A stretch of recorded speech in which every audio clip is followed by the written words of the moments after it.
ನಮಸ್ತೆ ವೀಕ್ಷಕರೇ. ಚಾರ್ವಾಕ ಇವತ್ತು ಕರ್ನಾಟಕದ ರಾಜಧಾನಿಯಾದ ಬೆಂಗಳೂರಿಗೆ ಬಂದಿದೆ. ಕಾರಣ ಇಷ್ಟೇ, ದೇವನಹಳ್ಳಿ ರೈತರ ಏನು ಭೂಮಿಯನ್ನ ಮುಟ್ಟುಗೋಲು ಹಾಕೊಂಡು 2.5 ವರ್ಷ ಆಯಿತು. ಆದ್ರೆ ಈಗ ಬಿಜೆಪಿ ಸರ್ಕಾರ ಇದ್ದಾಗ 2 ನೋಟಿಫಿಕೇಶನ್ ಆಗಿತ್ತು. ಈಗ ಸಿದ್ದರಾಮಯ್ಯ ಸರ್ಕಾರ 3 ನೋಟಿಫಿಕೇಶನ್ ಮಾಡಿದೆ. ಆದ್ರೆ ಇದೇ ದೇವನಹಳ್ಳಿಯ ರೈತ ಹೋರಾಟಕ್ಕೆ ಸ್ವತಃ ಸಿದ್ದರಾಮಯ್ಯ ಅವರು ಸ್ಥಳಕ್ಕೆ ಧಾವಿಸಿ ಅವರ ಅಹವಾಲವನ್ನು ಕೇಳಿ ನಮ್ಮ ಸರ್ಕಾರ ಅಧಿಕಾರಕ್ಕೆ ಬಂದ್ರೆ ಇದನ್ನ ನಾವು ಕೈ ಬಿಡ್ತೀವಿ ಅಂತ ಅನ್ನುವ ಒಂದು ಪ್ರಾಮಿಸ್ ಅನ್ನ ಮಾಡಿದ್ರು.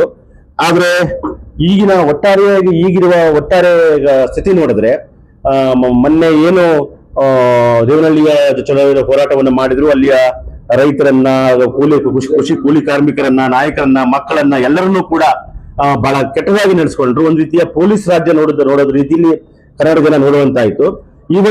ಇವತ್ತು ಬಹಳ ಮುಖ್ಯವಾದಂತ ದಿನ ಅಂತ ಎಲ್ಲ ಹೋರಾಟಗಾರರೆಲ್ಲ ಭಾವಿಸಿದ್ದಾರೆ. ಆ ಹಿನ್ನೆಲೆಯಲ್ಲಿ ಈ ಹೋರಾಟವನ್ನ ಒಂದು ಹಂತದ ಹೋರಾಟವನ್ನು ಇನ್ನೊಂದು ಹಂತಕ್ಕೆ ತೆಗೆದುಕೊಂಡು ಹೋದಂತ ಕರ್ನಾಟಕ ರಾಜ್ಯ ರೈತ ಸಂಘದ ಅಧ್ಯಕ್ಷ ಆದಂತ ಬಡಗಲಪುರ ನಾಗೇಂದ್ರ ಮತ್ತು ಕರ್ನಾಟಕ ಜನಶಕ್ತಿಯ ಅಧ್ಯಕ್ಷ ಆದಂತ ನ್ಯೂಸ್ ಅವರು ನಮ್ಮ ಜೊತೆಗೆ ಇದ್ದಾರೆ. ಅದ್ರ ಸಂಬಂಧಪಟ್ಟ ಹಾಗೆ ನಾವು ಇಲ್ಲಿ ಅವರಿಗೆ ಪ್ರಶ್ನೆ ಕೇಳ್ತೀವಿ. ಜೊತೆಗೆ ಕರ್ನಾಟಕ ರಾಜ್ಯ ರೈತ ಸಂಘದ ಉಪಾಧ್ಯಕ್ಷರಾದ ಶಿವಾನಂದ ಕುಡ್ವೆ ಮತ್ತು ರಾಜ್ಯ ಪ್ರಧಾನ ಕಾರ್ಯದರ್ಶಿ ಅಂತ ಎನ್ ವಸಂತ್ ಕುಮಾರ್ ಕೂಡ ಇದ್ದಾರೆ. ಸರ್ ನಮಸ್ತೆ ನಿಮ್ಮೆಲ್ಲರಿಗೂ ಕೂಡ. ಚಾರ್ವಾಗ ಸರ್, ಈಗ ಏನ್ ಸರ್ ಇವತ್ತಿನ ಒಟ್ಟಾರೆಯಾಗಿ ಹೋರಾಟ ಯಾವ ಹಂತಕ್ಕೆ ಬಂದಿದೆ ಸರ್? ಈಗ ಒಂದು ಕಾರ್ಪೊರೇಟ್ ಶಕ್ತಿ ಮತ್ತು ಜನಶಕ್ತಿ ನಡುವಿನ ಒಂದು ಸಂಘರ್ಷ ಅಂತಾನೆ ಭಾವಿಸಬಹುದು.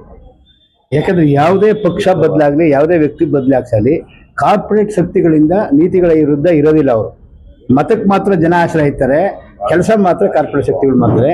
ಇದು ಭೂಮಿಯನ್ನ ಕಾನೂನು ನೆಪದಲ್ಲೇ ಕಬಳಿಸಿ ಬಂಡವಾಳಶಾಹಿಗಳಿಗೆ ಸರಾಗವಾಗಿ ಅತ್ಯಂತ ಕಡಿಮೆ ಬೆಲೆಗೆ ಕೊಟ್ಟು ರೈತರ ಬದುಕನ್ನು ನಿಕೃಷ್ಟ ಮಾಡುವಂಥ ನೀತಿ ಇದೆ. ನಾವು ರೈತ ಸಮುದಾಯ, ಇಲ್ಲಿ ರೈತ ಚಳವಳಿ ಇದೆ, ದಲಿತ ಚಳವಳಿ ಇದೆ, ಕಾರ್ಮಿಕ ಚಳವಳಿಗಳಿದ್ದಾವೆ, ಮಹಿಳಾ ಮತ್ತು ಯುವಜನ ಪ್ರಗತಿಪರ ಚಳವಳಿಗಳೆಲ್ಲ ಇದ್ದಾವೆ.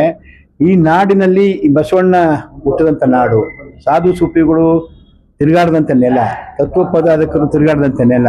ಇಲ್ಲಿ ಒಂದು ಸಾತ್ವಿಕತೆ ಇದೆ, ಜನ ಒಳಿತಿಗಾಗಿ ಕೆಲಸ ಮಾಡುವಂಥ ಒಂದು ಪರಂಪರೆ ಇದೆ. ಅವರ ಪರಂಪರೆನೇ ಇವತ್ತು ನಾಡಿನ ಎಲ್ಲ ಜನಪರ ಚಳವಳಿಗಳು ಮುಂದುವರಿಸ್ತಾ ಕಾರ್ಪೊರೇಟ್ ಶಕ್ತಿಗೆ ವಿರುದ್ಧ ಮುಖವಾಗಿ ನಾವು ನಿಂತಿದ್ದೀವಿ.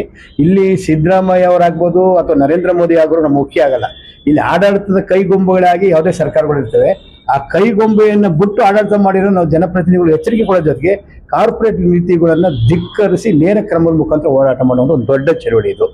ಇವತ್ತು ಚನ್ನರಾಯಪಟ್ಟಣ ಚಳವಳಿ ಇದೆಯಲ್ಲ, ಇಡೀ ಇಂಡಿಯಾದಲ್ಲಿ ನಾವು ದೆಹಲಿ ಆಂದೋಲನ ಅಂತಿದೆ, ದೊಡ್ಡ ಮಟ್ಟದಲ್ಲಿ ಪ್ರಪಂಚ ಮಟ್ಟ ಚರ್ಚೆ ಆಗಿದೆ. ಅದು ಕರ್ನಾಟಕದ ನೆಲದಲ್ಲಿ ಈ ಇತ್ತೀಚಿನ ವರ್ಷಗಳಲ್ಲಿ 4ನೇ ವರ್ಷ ಚಳವಳಿ ಮುಂದುವರಿಸ್ತಾ ಇರೋದು.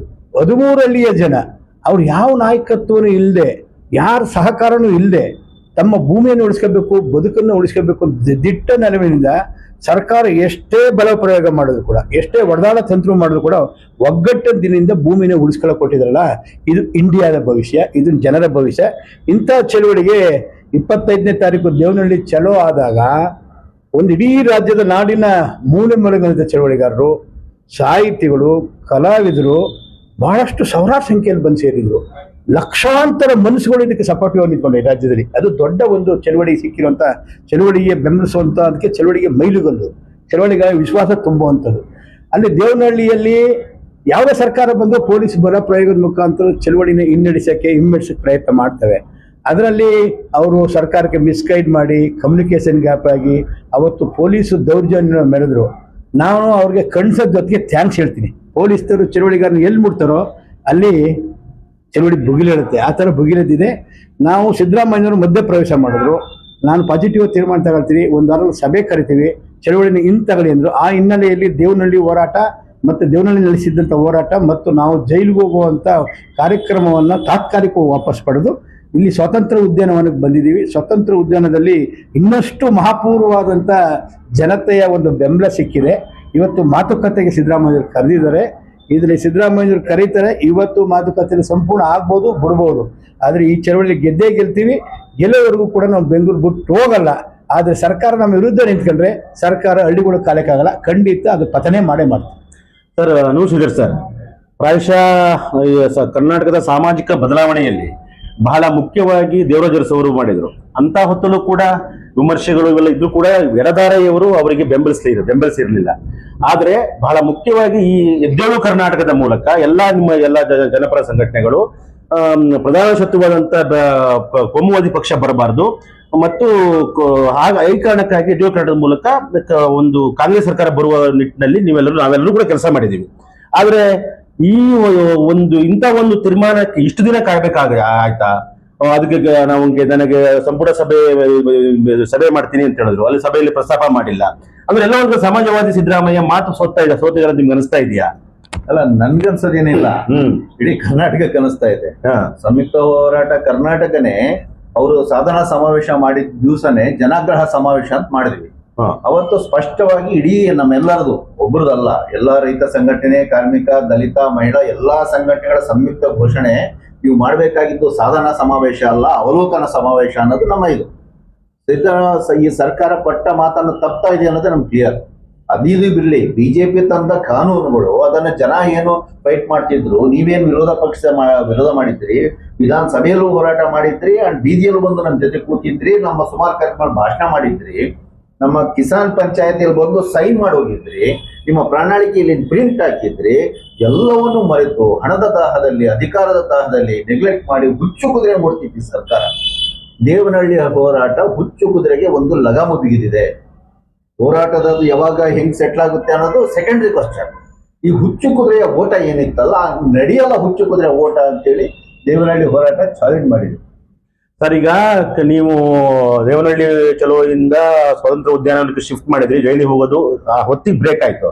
ಅದರ 2 ದಿನಕ್ಕೆ ಕೈಗಾರಿಕಾ ಸಚಿವ ಎಂ ಬಿ ಪಾಟೀಲ್ ರವರು ಒಂದು ಪತ್ರಿಕೆಗೆ ಏನ್ ಕಾರಣಕ್ಕೂ ನಾವು ಇದು ಮಾಡ್ತಾ ಇದೀವಿ ಅನ್ನೋದ್ರ ಬಗ್ಗೆ ಅಂತ ಅಂದ್ರೆ ಅದರ ಸಮರ್ಥನೆಯ ಭಾಗವಾಗಿ ಅವರು ಅದ್ರ ಲೇಖನ ಬರೆದಿದ್ದಾರೆ.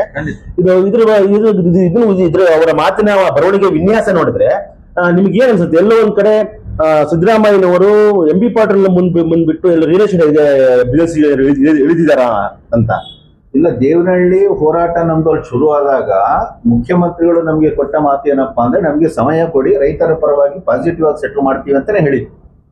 ಸೊ ಹಂಗಾಗಿ ಅವರ ಮಾತಿಗೆ ಗೌರವ ಕೊಟ್ಟು ನಾವು ಇಲ್ಲಿ ಒಂದು ಪ್ರಾತಿನಿಧಿಕವಾದಂತಹ ಒಂದು ಹೋರಾಟ ಮುಂದುವರಿಸಬೇಕು ಅನ್ಕೊಂಡಿದ್ವಿ. ದೊಡ್ಡದಾಗಿ ಇಷ್ಟೆಲ್ಲ ಇವತ್ತೇನ್ ಮಾಡ್ತಾ ಇದೀವಿ ನಾಡವಳಿಸಿ ಸಮಾವೇಶ, ಇದು ದೊಡ್ಡದು ನಮ್ಗೇನು ಪ್ಲಾನ್ ಮಾಡೋ ಉದ್ದೇಶ ಇರ್ಲಿಲ್ಲ. ಆಕ್ಚುಲಿ ಅವ್ರು ಏನ್ ಡೇಟ್ ಕೊಟ್ಟಿದ್ರು 4ನೇ ತನಕ ಕಾಯ್ಬೇಕು ಅಂತಿತ್ತು. ಆದ್ರೆ ಇಲ್ಲ, ನಾವ್ ಈ ಕೂತ್ರೆ ಮೂರ್ಖರಾಗ್ತೀವಿ ಅಂತ ನಮ್ಗೆ ಅರ್ಥ ಆಗಿದ್ದು ನಮ್ಮನ್ನ ಎಚ್ಚರಿಸಿದ್ರು ನಮ್ಮ ಎಂ ಬಿ ಪಾಟೀಲ್. ಅವರ ಲೇಖನ ನೀವೇನ್ ಹೇಳಿದ್ರಿ ಅದು ಸ್ಪಷ್ಟ ಸಂದೇಶವಾಗಿತ್ತು. ಹೌದು, ಮುಖ್ಯಮಂತ್ರಿಗಳು ಒಂದು ಮಾತಾಡ್ತಾರೆ, ಎಂ ಬಿ ಪಾಟೀಲ್ ಒಂದು ಮಾತಾಡ್ತಾರೆ.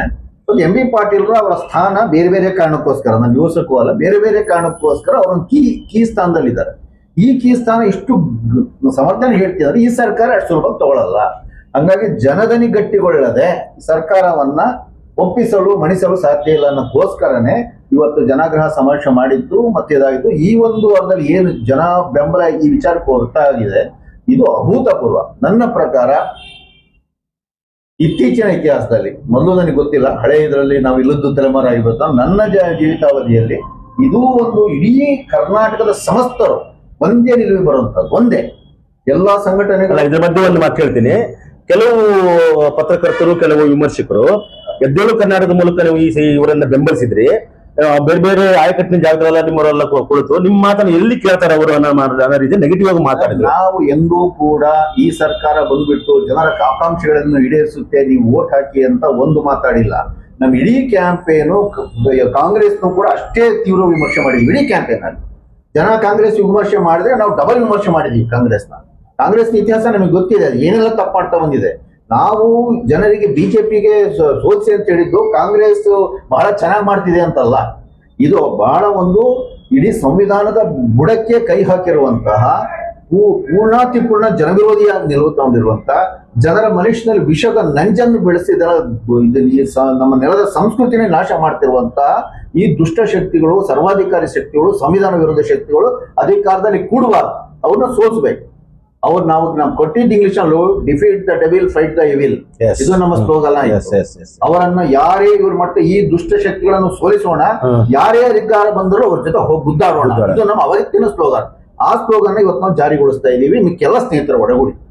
ಸರ್, ಈಗ ರೈತ ಹೋರಾಟದ ಪ್ರಮುಖ ನಾಯಕರಾದಂತ ಟಿಕಾಯಿತು ಮತ್ತು ದರ್ಶನ್ ಪಾಲು ಇವರೆಲ್ಲ ಇವತ್ತು ಬಂದಿದ್ದಾರೆ. ಆಮೇಲೆ ಸಿನಿಮಾ ನಟರು ಕೂಡ ಪ್ರಕಾಶ್ ರಾಜ್ ಸೇರಿದಂಗೆ ಈ ಹೋರಾಟಕ್ಕೆ ಬೆಂಬಲಿಸಿದ್ದಾರೆ.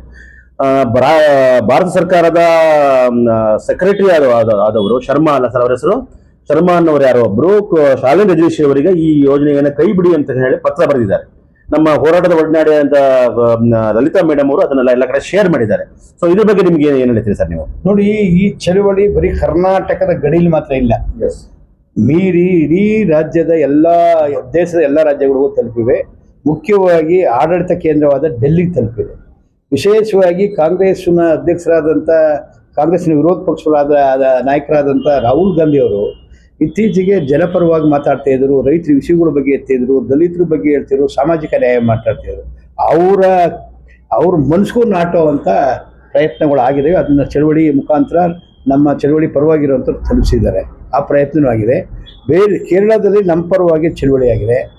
ಬೇರೆ MP ಗಳು ಕೂಡ ಮುಖ್ಯಮಂತ್ರಿಗಳಿಗೆ ಪತ್ರ ಬರೆದಿದ್ದಾರೆ. ಮೇಧಾ ಪಾಟ್ಕರ್ ಅಂತವರು ಪತ್ರ ಬರೆದಿದ್ದಾರೆ. ಇದು ಮತ್ತು ನಮ್ಮ ಸಂಯುಕ್ತ ಕಿಸಾನ್ ಮೋರ್ಚಾದ ರಾಷ್ಟ್ರೀಯ ಮಟ್ಟದ ಪದಾಧಿಕಾರಿಗಳು ಕೂಡ ಬಂದಿದ್ದಾರೆ. ಇದು ರಾಷ್ಟ್ರ ಮಟ್ಟದ ಒಂದು ಹೋರಾಟವಾಗಿ ಪರಿವರ್ತನೆ ಇದೆ. ಅದು ಕರ್ನಾಟಕದ ಚನ್ನರಾಯಪಟ್ಟಣದ ರೈತರ ಕೊಡುಗೆ. ಈಗ ಇಡೀ ಇಂಡಿಯಾದಲ್ಲಿ ರೈತರು ಉಳಿಸ್ಕೋಬೇಕು, ಭೂಮಿ ಉಳಿಸ್ಕೋಬೇಕು, ನೆಲ ಉಳಿಸ್ಕೋಬೇಕು, ಮತ್ತು ಜಲ ಉಳಿಸ್ಕೋಬೇಕು, ಸಂಪತ್ತು ಉಳಿಸ್ಕೋಬೇಕು ಅನ್ನೋ ಹೋರಾಟಕ್ಕೆ ಒಂದು ದೊಡ್ಡ ಕ್ರಾಂತಿಯ ಸಂದೇಶವನ್ನ ಈ ನೆಲ ನೀಡ್ತಾ ಇದೆ. ಸರ್, ಈಗ ಒಟ್ಟಾರೆಯಾಗಿ ಈ ಒಂದು ಹೋರಾಟಕ್ಕೆ ಎಲ್ಲಾ ತರದ ಧಾರೆಗಳು ಇವತ್ತು ಬೆಂಬಲಿಸ್ತಾ ಇದ್ದಾವೆ.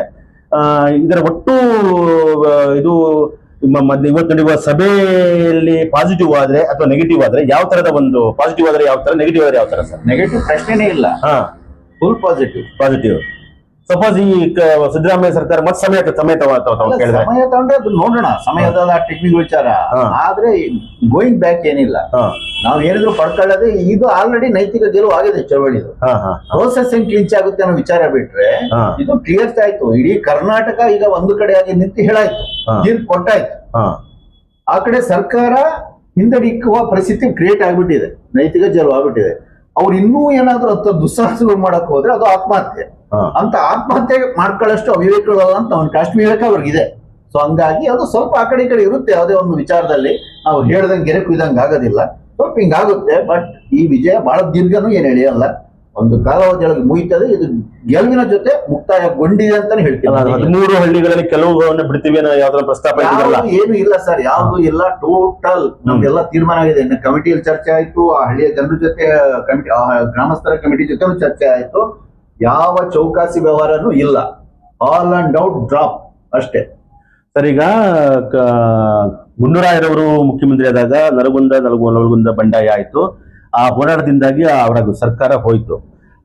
ಒಂದೊಮ್ಮೆ ಇದರಲ್ಲಿ ಅವರು ಪಾಸಿಟಿವ್ ಮಾಡದೇ ಇದ್ರೆ ಒಂದು ಅಭಿಪ್ರಾಯ ರೂಪುಗೊಳ್ತಾ ಇದೆ, ಸಿದ್ದರಾಮಯ್ಯ ಸರ್ಕಾರನು ಕೂಡ ಬೀಳುವ ಸಾಧ್ಯತೆಗಳಿದಾವೆ ಅಂತ. ಒಬ್ಬ ಹೋರಾಟಗಾರರಾಗಿ ರೈತ ಸಂಘದ ಮುಖ್ಯ ನಾಯಕರಾಗಿ ನಿಮ್ಮ ಒಂದು ಫೋರ್ಸೈಟ್ ಏನು? ರೈತರು ದುಡಿಯೋ ವರ್ಗಕ್ಕೆ ಯಾವ ವಿರುದ್ಧ ಬರ್ತಾರೆ, ಆ ಸರ್ಕಾರಗಳು ಪತನವಾಗಿರುವಂಥದ್ದು ಇತಿಹಾಸದಲ್ಲಿ ದಾಖಲಾಗಿದೆ. ಇವತ್ತು ಚಳುವಳಿಗಳ ಯುಗ ಇಡೀ ಪ್ರಾರಂಭ ಆಗಿದೆ. ಸೈಕ್ಲಿಂಗ್ ಚಳುವಳಿಗಳು ಕುಗ್ಗಿದ್ದು ಅನ್ನೋ ಕಾಲ ಮರ್ತೋಯ್ತು. ಚಳುವಳಿಗಳು ಈಗ ಚಾಲನೆ ಆಗಿದೆ. ಚಳುವಳಿಗಳ ಪ್ರಾರಂಭ ಆಗಿದೆ. ಆ ಚಳುವಳಿ ಮುಂದುವರಿಯುತ್ತೆ. ಯುಗದಲ್ಲಿ ದುಷ್ಟಕೂಟಗಳನ್ನು ನಾಶ ಮಾಡಿ ಜನತೆ ಆಶೋತ್ತರತಕ್ಕಂಥ ಒಂದು ದೇಶ ಕಟ್ಟುವಂಥ ವಾತಾವರಣ ಇದೆ. ಅದರಲ್ಲಿ ರಾಜ್ಯ ಸರ್ಕಾರ, ಕೇಂದ್ರ ಸರ್ಕಾರ ದೊಡ್ಡದು. ಇದು ಇಡೀ ಜನರ ಆಶೋತ್ತರ. ಚಳುವಳಿಗಳು ಯುಗದಲ್ಲಿ ಅದು ಗೆದ್ದೇ ಗೆಲ್ತೀವಿ. ನನ್ನೊಂದಿಗೆ ನಮ್ಮ ಶಿವಮೊಗ್ಗ ಜಿಲ್ಲಾ ರೈತ ಸಂಘದ ಅಧ್ಯಕ್ಷರಾದ ಓಟೂರು ಶಿವಣ್ಣ ಅವರಿದ್ದಾರೆ ಮತ್ತು ಉಪಾಧ್ಯಕ್ಷರಂತ UP ಜೋಸೆಫ್ ಇದ್ದಾರೆ. ನನ್ನೊಂದಿಗೆ ನಮ್ಮ ಜಿಲ್ಲಾ ಕಾರ್ಯದರ್ಶಿ ಅಂತ ಸತೀಶ್ ಅಂಗಡಿ ಅವರು. ನಾನು ಚಾರ್ವಕ ರಾಘವೇಂದ್ರ, ಪ್ರಧಾನ ಸಂಪಾದಕ, ಚಾರ್ವಕ ಸುದ್ದಿವಾಹಿನಿ. ನಮಸ್ತೆ.